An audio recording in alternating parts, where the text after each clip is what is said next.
इस कहानी के शुरू में हमें एक अंधेरा जंगल दिखाया जाता है जहाँ एक बच्चा भाग रहा था किसी से डर कर या किसी से बचकर। सीन कट होता है और हमें इसी दौरान अचानक इस टनल की लाइट भी चली गई। ये सभी अचानक घबरा गए। एकदम से ही इस अंधेरी टनल में इन्हें खौफनाक आवाज़ें सुनाई देने लगी। किलर ने ड्राइवर को इशारा किया कि जाओ जाकर देखो वहाँ क्या है। ड्राइवर भी अपनी टॉर्च लेकर आगे बढ़ा। जैसे जैसे वो खूब अंधेरी की तरफ बढ़ता रहा उसे एक साया दिखाई देने लगा। करीब जाने पर पता चला वो तो एक भयानक दिखने वाला मॉन्स्टर था। ड्राइवर ने डर के चीख मारी और उस मॉन्स्टर ने उसे चेस्ट से पकड़कर मार डाला। अंदर बस में बैठे हुए लोग ये सब कुछ देख रहे थे। वो किलर भी उस लड़की को लेकर जल्दी से बस के अंदर ही आ गया। ये लोग चिल्लाने लगे थे। किलर इन सबसे खामोश रहने को कहता है ताकि वो मॉन्स्टर इन्हें देख न पाए, सुन न पाए, और तेजी से बस स्टार्ट करने की कोशिश करता है। लेकिन यहाँ पर बस की चाबी नहीं थी। वो तो थी अभी तक ड्राइवर के हाथ में जिसे वो मॉन्स्टर मार चुका था। वो इन बच्चों को काम देता है ड्राइवर के हाथ से चाबी लाने का। एक लड़की जैसे ही चाबी लाने के लिए डरते डरते ड्राइवर के पास पहुंची तो उसे देखकर वो शॉक रह गई। वो मर चुका था। लड़की को यकीन नहीं आ रहा था। हमसे उसके आंसू निकलने लगे, लेकिन ये रोने का वक्त नहीं था। उसने एहतियात से ड्राइवर के हाथ से चाबी ली और बस में वापस आ गई। बस में बैठ के भी उसकी हालत अजीब थी। बाकी बच्चे जब उससे ड्राइवर के बारे में पूछते हैं तो वो नाम में सर हिला देती है क्योंकि अब वो जिंदा नहीं रहा था। ये सुनकर ये सब बच्चे भी दुखी हो गए। यहाँ अभी किलर रेजी नाम के लड़के को बस स्टार्ट करने को कहता है, लेकिन बस तो खराब थी, कैसे स्टार्ट होती। उसे धमकी देता है कि अगर तुमने बस स्टार्ट ना की तो मैं इन सबको मार दूंगा। ये लड़का भी बाकियों से अलग काफी जोशीला था। बिना डरे वो उल्टा इस किलर से ही बहस करने लगता है और मौका पाते ही पीछे से एक बच्चा उसे धक्का दे देता है। वो नीचे गिरा तो रेजी ने एकदम से उसके हाथ से एक गन छीन ली और फिर उसी के ऊपर पॉइंट कर दी। ये देखकर वो किलर हंसने लगा। उसने बोला तुम नहीं मुझे मार सकती। अरे मारने की ये बहुत हिम्मत चाहिए होती है जो तुम्हारे में नहीं। इससे पहले कि ये बच्चा कुछ करता एकदम से इस बस की छत से इन्हें आवाज आती है। इस आवाज ने सबको डिस्ट्रैक्ट कर दिया और किलर ने दोबारा अपनी गन उनसे छीन ली। अब बस के ऊपर से आने वाली आवाजें भी बढ़ चुकी थी जिसकी वजह से कि सारे बच्चे डर जाते हैं और गुस्से में किलर बस से उतरता है और चिल्लाने लगता है जो भी हो अंधेरे से बाहर निकलो, मेरा सामना करो। वो यही सब कह रहा था कि एकदम से उसकी बोलती ही बंद हो गई। उसके चेहरे पे अजीब खौफ से भरी मुस्कुराहट आई और एकदम से किसी ने उसके ऊपर हमला कर दिया।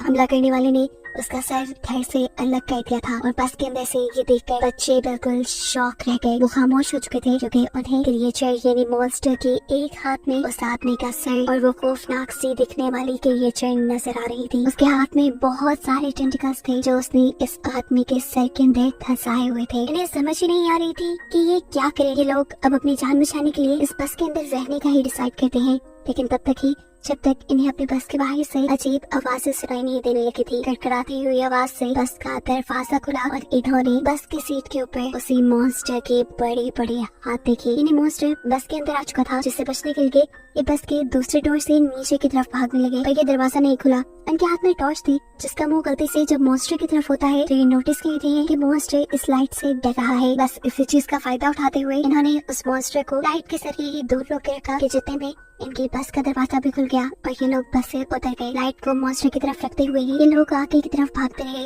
अब मॉन्स्टर बस उसके ऊपर हमला करने ही वाला था। उसके मुंह से अजीब सी चीजें निकल कर रेजी के मुंह पे गिर जाती हैं और ये खून था। विनी और उसके दोस्त ने आखिर जब रेजी को देखा तो उनके होश ही उड़ गए। ये लोग तो अब कुछ कर भी नहीं सकते थे और इससे पहले कि ये मॉन्स्टर रेजी को खा जाता एकदम से यहाँ लाइट आ जाती है। इसकी वजह से मॉन्स्टर डर कर रेजी को छोड़कर चला जाता है और ये लोग संभल कर भी लेते हैं जो अब पूरी तरह काम कर रही थी। ये देखकर ये लोग बहुत खुश हुए, लेकिन अभी मेन काम बाकी था उस मॉन्स्टर को इस मशीन के सामने लाना जिसके लिए ये लोग एक ट्रैप बनाते हैं। विनी के खून से भीगे हुए कपड़े ये लोग एक खाली जगह पर रख देते हैं ताकि उसे सूंघते हुए वो क्रिएचर वहाँ तक आ जाए। थोड़ी दूरी पर उन्होंने क्वीनी को भी खड़ा किया हुआ था ताकि मॉन्स्टर सही जगह पर आए और ये लोग फिर लाइट चलाकर उसे मार दें। इनके प्लान के वो मॉन्स्टर इनके सामने आया भी। खुशबू सूंघते हुए उसने क्वीनी के कपड़े भी उठाए, लेकिन ये क्वीनी नहीं थी। वो जान गया था ठीक इसी टाइम पर नोलत को वो ट्रिगर नीचे करना था, लेकिन बदकिस्मती से वो ट्रिगर फंस गया और ऐसे मॉन्स्टर क्वीनी को ढूंढते हुए उसके पीछे आ गया। इससे पहले क्यों क्वीनी के ऊपर हमला कर देता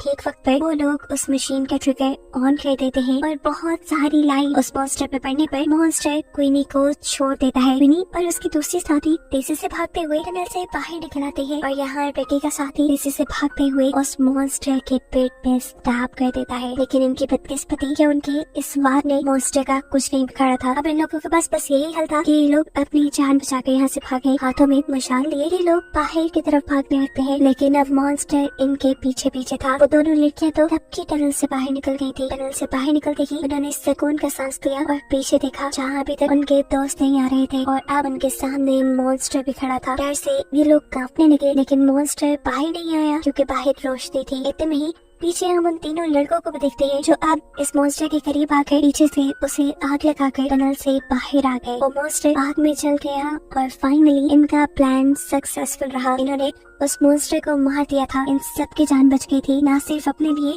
इन्होंने यहाँ आने वाले आगे सभी लोगों के लिए खतरा खत्म कर दिया था। इसीलिए ये बहुत खुश थे। कहानी के आखिरी